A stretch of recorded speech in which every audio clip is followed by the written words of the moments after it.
Cool. Welcome, Arizona Wildcat fans. Wildcat Fanalytics. Yes, Mike is back in the A. Yeah, baby. And we are here the week of the big Wisconsin game at McHale. So we're going to be going through some nostalgia, some analytics, some video, and a little bit of what to look forward to, I think, in terms of our team. So yeah, just to kick it off, Mike and I thought it might be fun to share our favorite Arizona Big Ten memories because we're Big Ten heavy. Three initial games at least this year, and this will be Yeah. our second. So, Mike, welcome I, back. And what stands out to you in the yeah, history of Arizona basketball against the Big Ten? favorite's probably overdoing it. I don't. Yeah, we've had some non-con stuff against the Big Ten in my like lifetime as an Arizona fan, and again as a reminder, like 2003 when I arrived on campus, that was really the start. That's the birth of me being a fan, and so there's some earlier stuff that everybody else got to enjoy that I didn't. So there since then, obviously, the big one, and we've got them right now, is Wisconsin. I was at both those games, and that was brutal. But Oh, there's a you cut. There's were? one. Oh, wow. Oh yeah, I organized groups for those games. I bought tickets. I had a box for the second one, which Oh, I didn't have the money for a box at that time. But I was like, I'm gonna watch us get that Final Four. Oh, we got buried by threes, but we've everyone has memories from that, and it's not actually what I want to talk about. There was an earlier heartbreak, and it wasn't '05. '07, when we lost that first round to Purdue. That's a sneaky tough one for me. I just remember that again. I got on board in the later years of Lute, but that was Lute. That ended up being Lute's last go. Um, hmm. that was senior Mustafa, and I just remember being so crestfallen after that game that that was, you could just kind of, you didn't know it yet, you just kind of feel like that's the end of this, and what is Arizona basketball moving forward. I just felt so vulnerable and so like out in the desert in the dark alone. um that next year was rough, Russ Purnell and Kevin O'Neill, and then finally, plucked Miller, and it turned out to be a godsend. He really, really was. So that's my, like, Illinois was tough in '05, but like '07 Purdue, that's what sticks with me, dude. That was a pivotal moment, and I'd like to give him one back.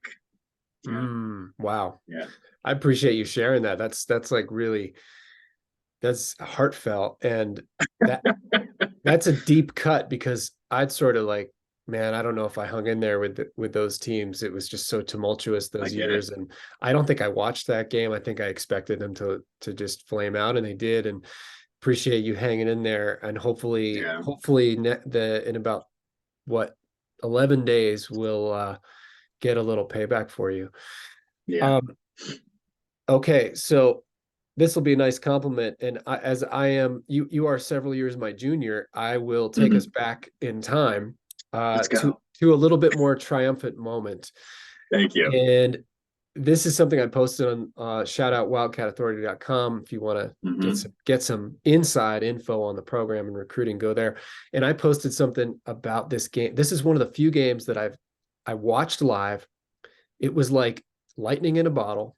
I don't know that I've ever seen an Arizona team get to this level against such competition since, before, during, or since.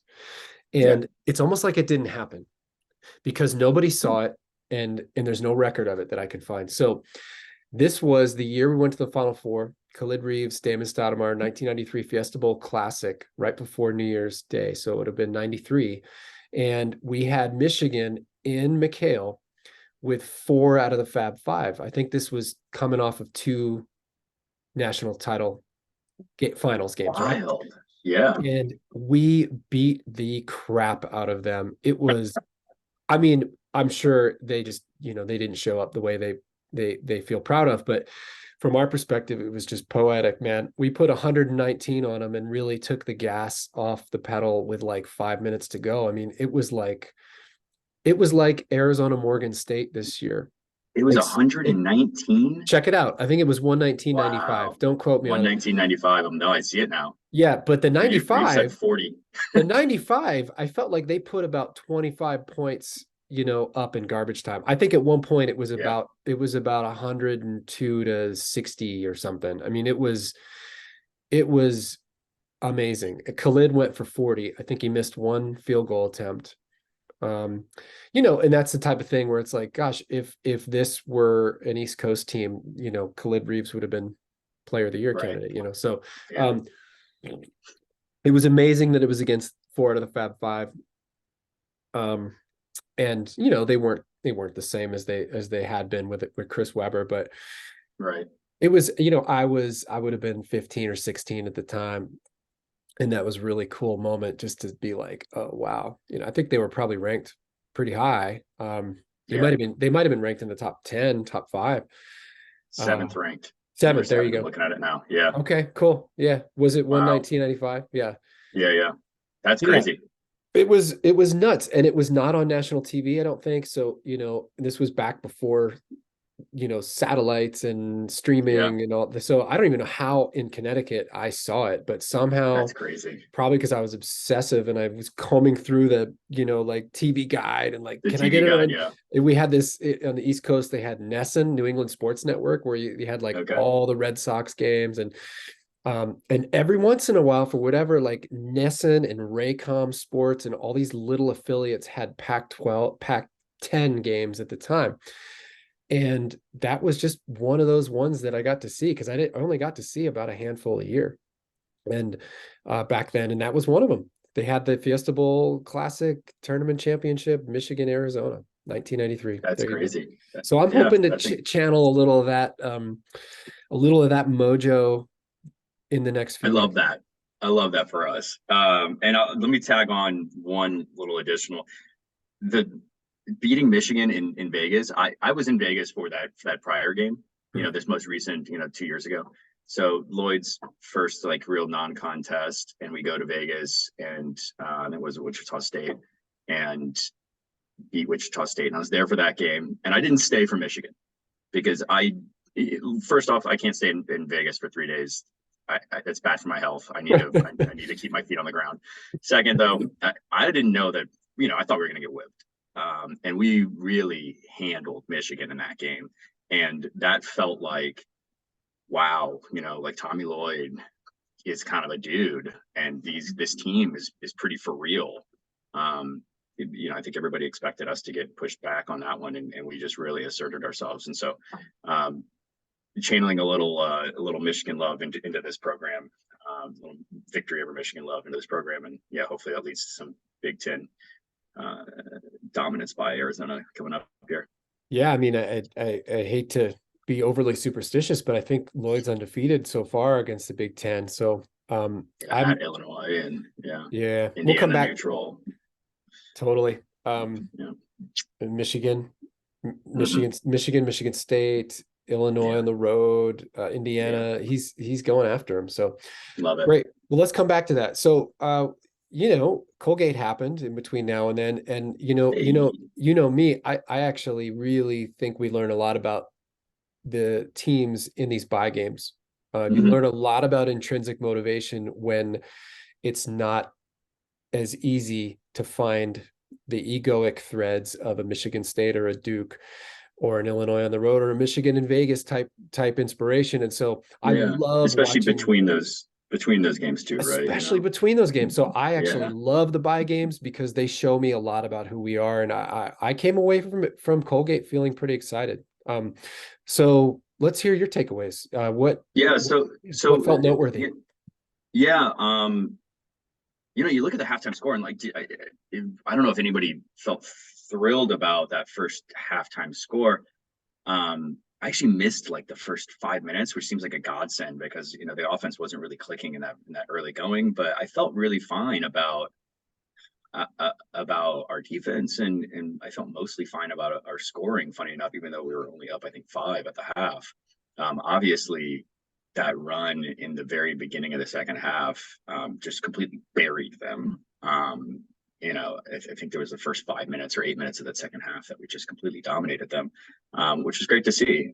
Lloyd has done well coming out of halves mostly, and the team um, has stuck in games with their defense and rebounding, in order to make sure that if you have a first, if you have a half or a stretch of basketball where the ball isn't working its way around or falling on offense, like we can still salvage that game and turn it into a big success. Thought they focused on post entry, which was nice. I saw some of that. Maybe I need to get back into the data to back it up, but yeah, I thought that was a well executed game. You? Yeah. Yeah. I mean, I think one thing as you're talking that really I want to make sure I share because it's stuck out for me at different points the last couple of seasons. And even as I watch Gonzaga, they, a team that can look like absolute poetry for 5 or 6 games. They're scoring 100 points, 98 points, 100 points. And then all of a sudden you'll run into a team and it's like, how'd they lose 64-58? And I think as I've watched more game to game with this system, I'm starting to realize that the vulnerability in this system, and maybe perhaps the best defense against Arizona, is shot making. Mm. And it really sort of creates, it tamps down a lot of what sort of the exponential components. If you miss shots and you don't get back on defense and you create live turnovers, Yeah. you're done. I mean, Yeah. this It's this an this avalanche. this system is an avalanche. It can put 20 points on you in the blink of an Yeah. eye. However, if you make enough shots to slow down that sort of nervous system ramp up, and make it more of a chess match, then you really you mitigate a lot, sort of like Michigan State did. You can play them more straight up and more of a possession game. Now we're still good.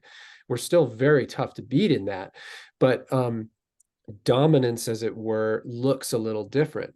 And so when I watched the first half of Colgate, we were up 5 at the half, but most of that half, I felt like our defense was actually pretty focused, and it had looked like from Michigan State to Colgate, which was interesting because both teams employed a similar approach. They had dominant lead guards who were shot makers. I thought Smith was outstanding for Colgate, Yeah. and basically they hit tough shots.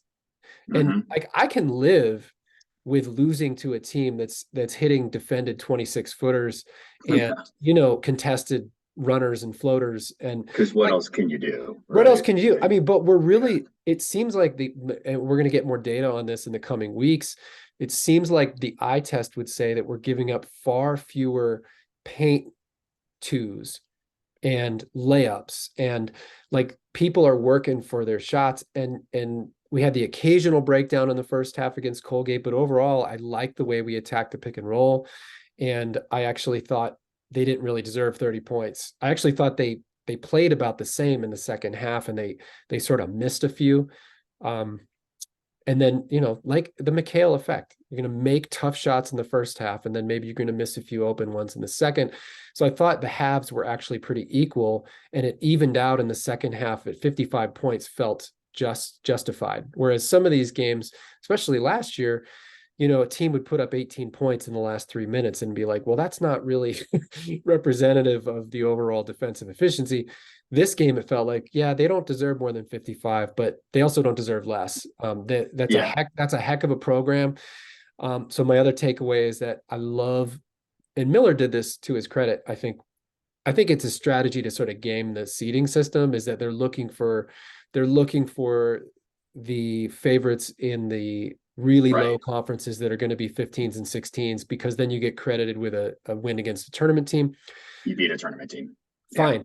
But what you end up doing in that is you play teams. We talked about this in our first episode. I think you play good cultures, and Yeah. good cultures are not easy to run out of the gym. And I think No. it's easy to take for granted that, this team is not as skilled or as big or as talented, or they don't have as much flash or NIL or 5-star or whatever.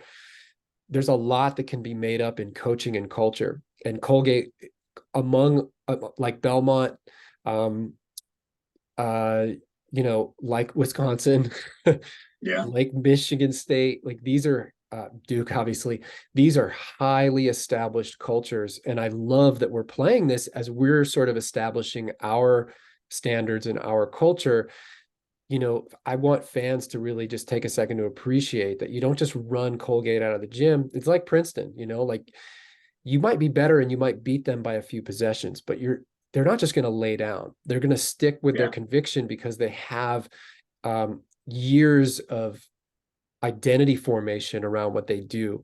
And so I really appreciated that about Colgate. And then on the other side, I appreciated that Arizona actually did sort of run him out of the gym. I mean, 27 points in that type of game is significant. It's not, I wouldn't say it's a blowout, but it's like we really just sort of I mean, well, in the way that we didn't like turn them over a bunch and get a bunch of Yeah. dunks, and they played straight up. They just couldn't hit enough shots. And where we dominated, and I think my final takeaway, that's really starting to emerge now in the data that we talked about last time, is our defensive rebounding has been next level. Yeah. And if we can focus on anything with all the flaws, man, if we can continue that, we're going to be as bulletproof as we've been in many years. Yeah. Yeah. Fully agree. Quick circle back on culture. I think back to Sean Miller always scheduling St. Mary's for that initial exhibition game. And I assume that was because of their awesome, set culture, and that good culture can expose, kind of bad culture, right? Even if you're, like you said, a less skilled team, you can show up and show out because you have a system that you work, and the other team isn't there yet. So yeah, respect to that scheduling. Well, in respect to Arizona, because I think, this is as consistent as focused Mm-hmm. team as I've seen, certainly better than Yeah. last year. And, Mm-hmm. last year's team could have come out against Colgate, and certainly some of Miller's teams could have come out and, it would have been nip and tuck. And then maybe we win by 11 in the end. And it's like, we won 69-58, and you don't feel that, No. excited. And, Yeah. and, and I think this team sort of stuck to its guns and still asserted some overwhelm, which is pretty impressive against a program with a guard like that. And, a big guy that can come up and they shoot really well, So I think it's a great primer for Wisconsin, because I think Wisconsin's going to bring a higher level version of what Colgate and Michigan State brought in certain ways. So So I haven't watched a ton of Wisconsin. I haven't watched any Wisconsin, let's be honest. yeah, But neither have I. Yeah. I poked around at the data because that's faster. The, the they don't shoot, or I mean, or if they do, they're a 2 point shooting team. So here's what I see. I see that they're an experienced team. I see that they have great continuity. I see that they're tall. They're big. I don't know if they're big, but they're tall. And they generate 2 point buckets, and they generate fouls, and they play with a slow pace, and they don't shoot threes. It's So I'm really chess. interested. Yeah, yeah. It seems like they're going to try to muck it up and slowly take their time to work the ball in, and put our guys into a situation where we end up fouling because they've run their offense for 20 seconds and we get sloppy. So it will be an interesting mental challenge. I I don't see enough there where I'm scared, but I don't want to tempt fate. One, and two, you warned me a couple of weeks ago. You're like, hey, Wisconsin's actually going to be a really difficult matchup, and then boom, they get quality win, and now they're ranked, and so you were Oracle Adelphiying this thing. So what is your prognostication here? Dude, let's get into that. I'm not going to predict about our games because I get so emotionally lost that I can't. I'll predict everyone. I'll look for every reason why we could lose every game. So Yeah. I will say this: I'm trying to be more objective and balanced, and I say all that's probably has some truth. And I watched a little bit of them. Of course, there's a lot to love about what they do. I think we're a tough matchup for them, and I think that's a theme that reflects the improvements and the ways that Tommy has addressed the program, that we want to be the tough matchup for teams.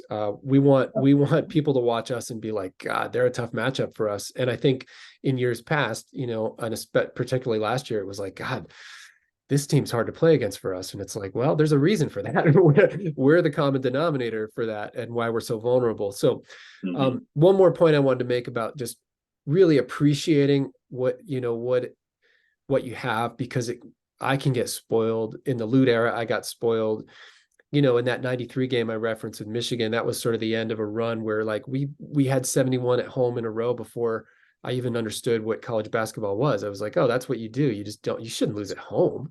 You don't lose at You home. What do don't you like, mean? yeah, Yeah. we barely lost at home in from 88 to, when loot kind of started going downhill and basically oh Yeah. 05, like we didn't lose much at home. It was like a total catastrophe if we did, and we'd have to Yeah. really not show up. And those games happen from time to time. But I want to really appreciate and celebrate every win. Like it is a nice win against Colgate. Those aren't given. I mean, UNC Wilmington winning and smack Kentucky, in Lexington. I It mean, like happens. you It you you have happens. you have to show up. You have to Yeah. show up, and I think like I think people have been pretty aware of how Kentucky's shakiness has been, and I wonder if it's a sign that they really haven't established that standard, and that could be one of the downsides of the way Calipari's done it. You can catch lightning in a bottle with just so much talent that you don't even need culture, you don't even need Hmm. standards. But here's the downside: you don't have much to fall back on. So Right. that's just total speculation. But I mean, I think I'm appreciative of when I watch Arizona, and I'm like, yeah, like they're going to come out, and I'm starting to, I think starting to trust more that Yeah. we're going to get an effort that even if we lose, we can feel okay with. Last year it was like when we lost Washington State at home, that was one of the worst efforts I've seen. We lost at Utah. I didn't even recognize that team. It was like asleep, Sure. and I was like, wow, this I haven't seen since some of the loot teams that could be just kind of look really, really sluggish. A little before your time, but Yeah. every once in a while, I know it's a little blasphemous, but Lute's teams, as amazing as they could be, they really could have terrible, terrible nights 3 or 4 times a year. They wouldn't lose every one of them, but when they did, it was like, God, I don't even recognize this team. So I'm starting to trust again that we're going to get that and that effort consistently every game. And I think this Saturday is going to be a big test in that. So just like, we wanted to talk about the concept, Arizona's ranked number one for the first time in 9 years. That's pretty cool to just, whatever I've, you can tell I've traditionally been a little curmudgeonly about the media rankings, but you Sure. know what? I think it's super cool for fans. We deserve it. The team deserves it Yeah. from everything it's Yeah. been through. The And program, the program deserves it, and yeah. now you want to make that something to play up to. Yeah, it's the habit, right? Where it's like, yeah, this is what we do, is we're gonna be top five. We're gonna be number one sometimes. Like this is just what we do. And wow, what a place to be, right? It's an honor. Yeah. Yeah. Look at it as an honor, and wear it with Yeah. pride. And I think Tommy's got that, perspective 100%. Yeah, he seems to. But what are some of the ways that, we talked about this concept of being more bulletproof. What are some of the Yeah. emerging elements that you're seeing that can play into that? Yeah. It's interesting. I was curious comparing our success this year and the way that we've gone about our game this year versus last year and the year prior. Interestingly, we have more points in the paint this year than we did last year, which I think is nuts. Given that we had two Bellas last year, and you think, okay, well, you're obviously going to give up a little bit by not having a 20-point scorer who just solely scores in the paint. But we've not only just replaced him, but we've replaced him with even more. Now look, we're talking about a full season of stats from last year to just a partial set this year. So take it with a grain, but it was 36 points a game in the paint last year. It's 47, almost 48 right now. Yeah, but Uh, see, but that's not adjusted for half court sets. That because a lot of that could be like breakaway, like we're getting much more open court guard. Like a lot of that's we are guard open court layups probably at this fast point. fast break points per game is up to 19 instead of 13 and a half or so. Okay. Okay. Um, yeah. So That's still and even our positive. Yeah. Yeah, even our first year, we had 15 points on fast breaks and up to 19. So on the offensive end, you know, I've talked about rim finishing. I've talked about rim pressure. That's something that I just wanted to see more of out of us. And obviously, when you see how Tommy put together this roster, you're like, these guys, I don't know if they can shoot, but man, they're going to be getting after that rim. And so happy to see that because, um, I think shooting can come and go, as we've seen, the 3-point shooting, which we're doing a really good job of right now. We should probably be taking more threes, but to continue to see us kind of pile on in the paint, I like that as far as resiliency within the offense. Yeah, putting foul pressure too. That's one thing I really love Yeah, about Pella and Caleb is they're both yeah, attacking and getting to the line. And although we're not getting I think I'm a little spoiled just 2 years of Tubelis being like, he was pretty tough 15 feet in. And a lot of times in that, like not even in the paint, but he has that little like 10-foot flip shot. yeah, And, Keyshot is not that guy. And so, right. how do we replace that? It was exciting to see Balo kind of look a little bit more like Yeah, himself the other day. And I just hope he can continue that because Keyshot's not really a guy that can get you a half court. That's what I'm curious about. When you take away teams like Wisconsin and Michigan State and Duke can take away a lot of those live ball turnover, fast break points, which is really how we separate. What do we do in the half court when you need a bucket and, can you get a paint touch? Yeah. and I thought I saw some really promising signs. Yeah, totally. And those were concerns of mine heading out of those series of games that we'd already won, and then heading into Colgate is, are we producing those kind of fluid paint touches? And I thought I saw some really good, promising stuff out of that. There, a drive by Pella and a kick to Caleb is great, and Caleb hitting an open catch and shoot, which is wonderful. Ooh, I've got that one. Yeah. So are we going to share? You keep going. I'm gonna bring it up for you. And then there's a couple in the second half that stick out to me. One where Keshad got the ball in the corner and was able to rip through and get to the rim, which was just wildly athletic. Wildly athletic, yes. Guys aren't. There's just so few guys that are just able to make that play. Yep. And then additionally, Kylan's like very cautious. Little kind of snake dribble where he was able to hook up Krivas. Beautiful. I thought was just so brilliant. Here's made Pella. It look so easy. And what I love about this is he's got 4 guys in the paint here. 4 Colgate guys. That's how guys are gonna defend us, right? Like you're gonna wall, especially a smaller team. That's like, hey, we have to wall the paint. Yes. And so there's that open shot. Well, and this is what when I think you and I have talked about this. This is where I want. Yeah. There is no reason with this team that 80% of our 3-point attempts or so can't be I want Pella and Boswell. Love if he can get more consistent. Those are championship level shots. If we can, I want as many of those as we can get because that's a 40% shot, and maybe driving kick to those guys. Yeah, and it probably is. Yeah, and I'll have some synergy stats coming next week. Cool.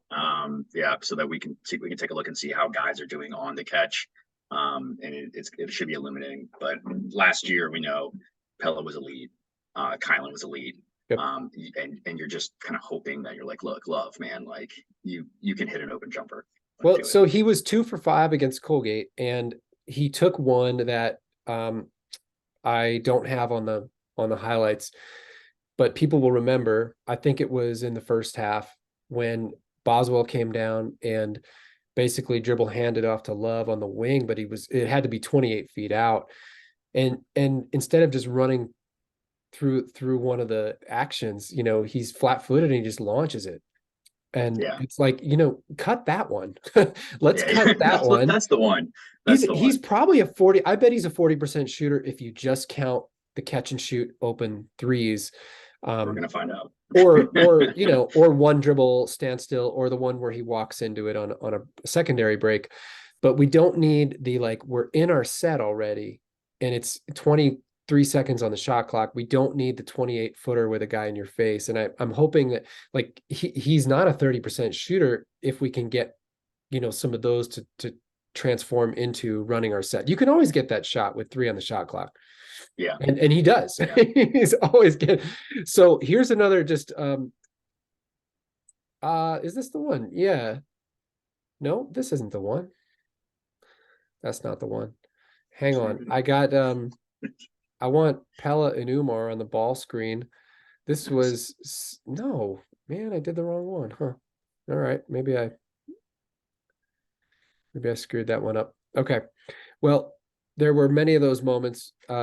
3, I think, where Pella was able to facilitate the ball screen action with We Umar. we can do a little We'll dive do a on little more. Pella. Yeah, thank you. Yeah, Yeah, on another. Yeah, but other ways when you were talking about bulletproofing, I thank know you. that you loved the rebounding numbers. Yes, sir. So is that something that you want to dive into? Well, I don't have any more than that, but let's just say that for now. Like as we compile, I thought, oh yeah. Let me show just a shout out to Fry Rice on Wildcat Authority. Thank you. Yeah. Mike Defoe keeping us on track here. So I For the remember most I part. remember when the advanced analytics started coming out maybe 10, 15 years ago, and someone did a study on, I think that was 2014, 15 Arizona team with McConnell, and McConnell was like one of the best, if not the Yeah. best rebounding guards in the country. Yeah. And you could watch him and be like, man, he is always right where the ball is. Like where did that little effort come from? Where Right.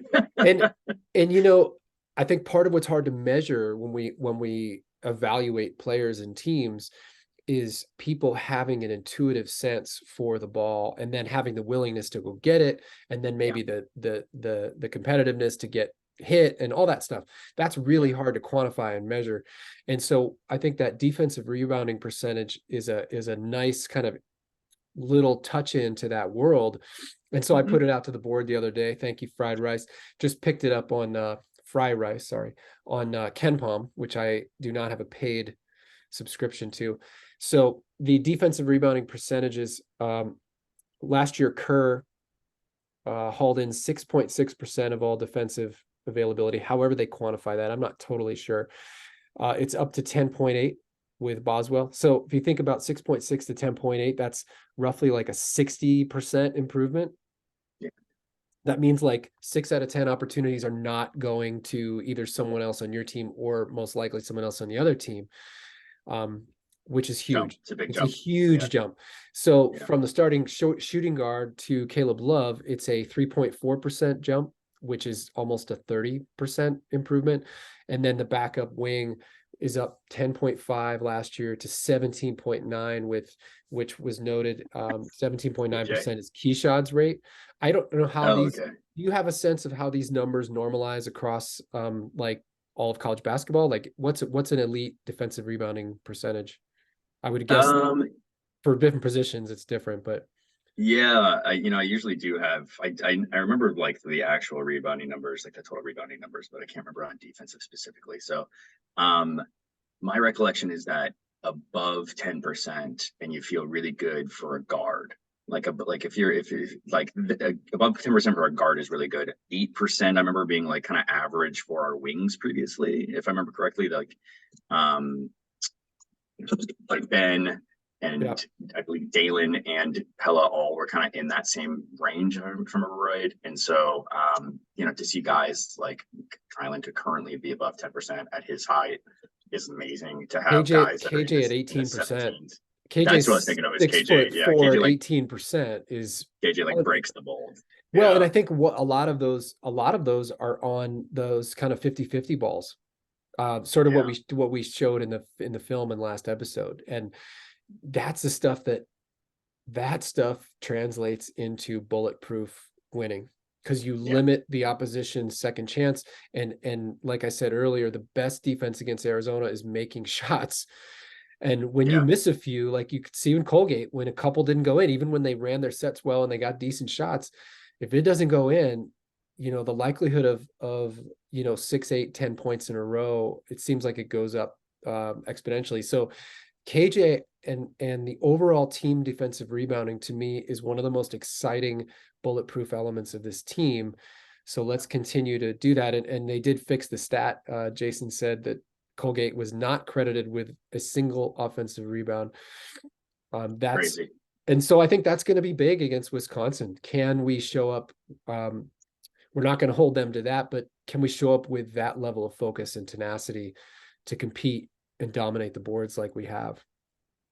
Yeah. And so let me share some quick stats on rebounding. So offensive rebounding percentage, last year we were in the 70th percentile. And again, this is total season versus just a limited sample size. So stuff for us to, continue on. But 70th percentile across Division I, is that what that means? Across Division I, yeah. Yeah. We brought in about 31%. We're bringing in about 42% now. That's 99th percentile. So we're 99%. We're one of the best if not the best in the country at offensive rebounding percentage right now, which feels good. Defensive rebounding, last year we were 80th percentile. It's not bad. Good. Yeah. This year, 100th percentile, which is not actually a percentile. So let's call it 99th. It's unbelievable. Unbelievable. I think someone was saying on the board that, or maybe it have been a tweet or something, that if this keeps up, Arizona will have like the most dominant rebounding numbers in the Ken Palm era or something. Oh yeah, that's right. Yeah, and you see it in the stats here, and it's just like, holy cow, we're 98th percentile in offensive rebounds per game, 99th percentile in defensive rebounds per game.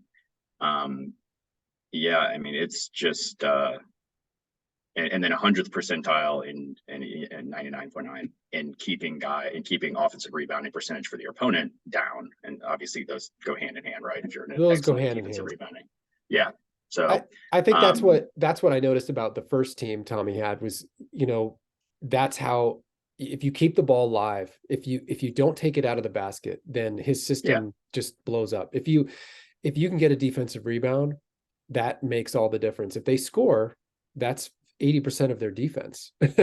because when we run, we're going to get a good shot almost every time because of the fluidity from defense to offense is so striking in this system. Yeah. And good, interesting note, we were a pretty bad defensive rebounding team in that first year. That was just one of the ways that we were, you can call it weak or just not mentally strong. That we were 44th percentile. Again, we're 99th now.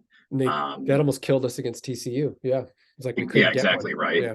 Those second chance opportunities that you're giving up, and then now our second chance opportunities were second chance points per game, 98th percentile. It just feels good.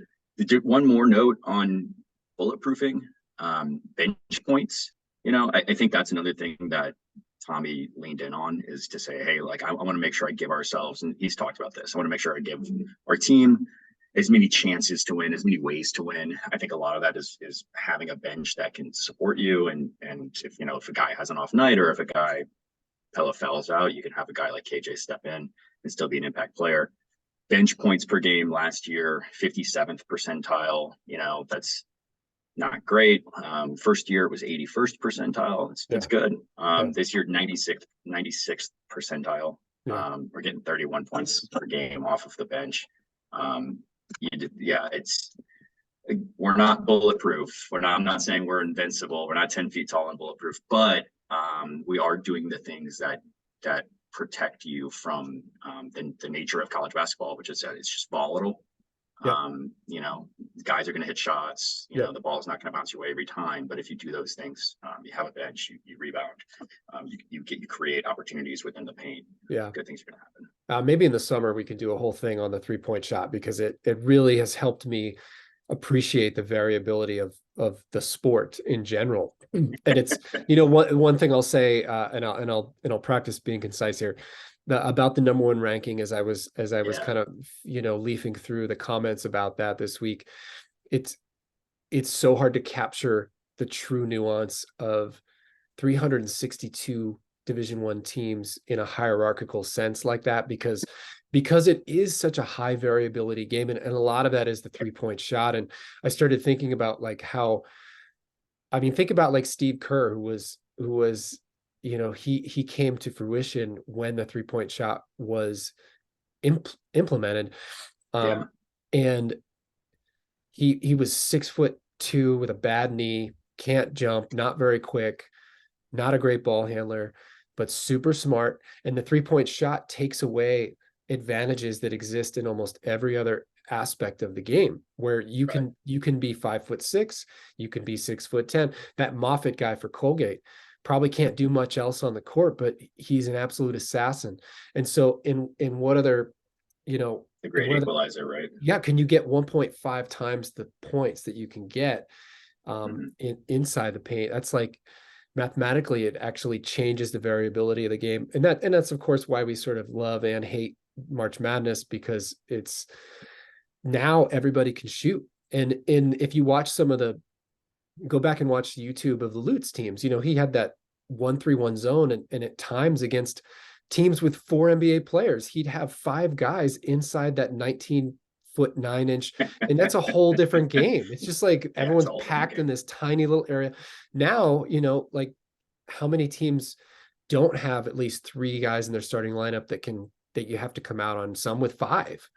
We have Feels like you have to. everybody can make a 3 on our team except for Krivas and Balo, basically. You don't know that. Balo tried, you All right. Yeah, I don't want to see that push shot from, I know, I was trying not to speak on it, but You do feel like you have to have that's something I've circled in the past when I'm looking at mm, teams and I'm like, do you have 3 guys who can be really dangerous from three? And if you don't, I think it's probably hard to make it.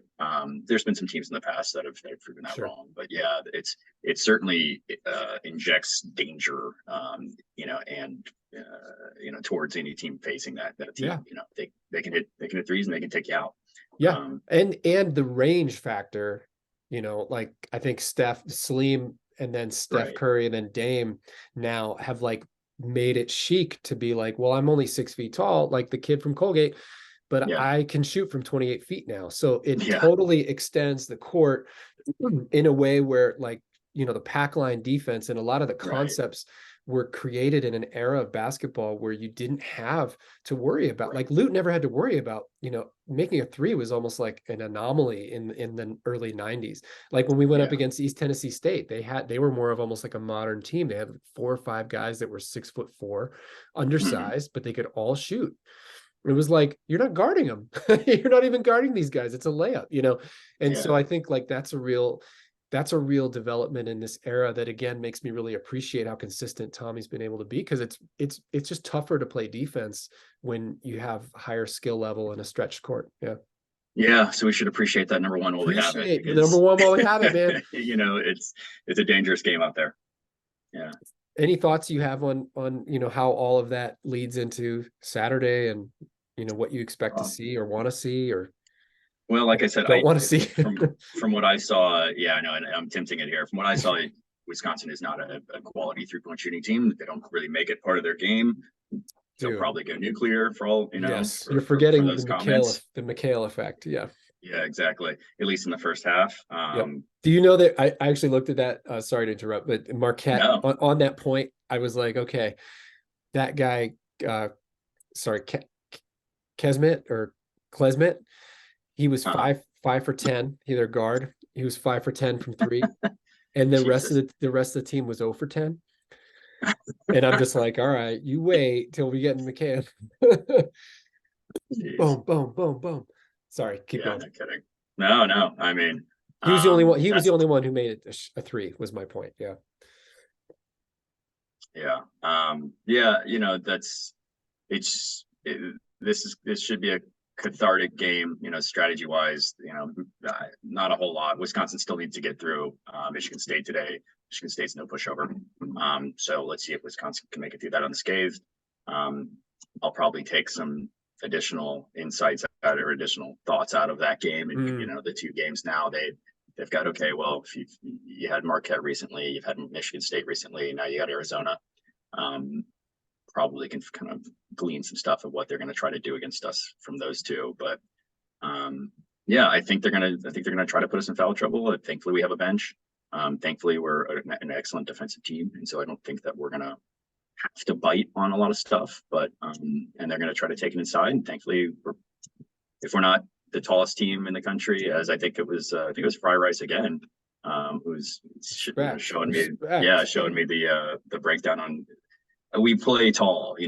My thesis on it is we play really big. The guys have length, they have strength, they will. Those things probably matter more than, hey, are you 6'7" or are you 6'5"?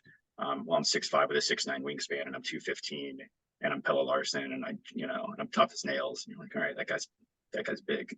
Well, and effort, focus, and experience, Totally. Yeah. And that compares, your stat earlier backs that up, where the team 2 years ago, I think, was the third tallest in Division I and had such poor defensive rebounding numbers. Yeah. Yeah. I think, from the little I've seen, I think this is a team that Tommy's going to play drop coverage in. And I think we are a tough matchup for them from the little I've seen. It's going to come down to effort and focus, and I think this team is getting there.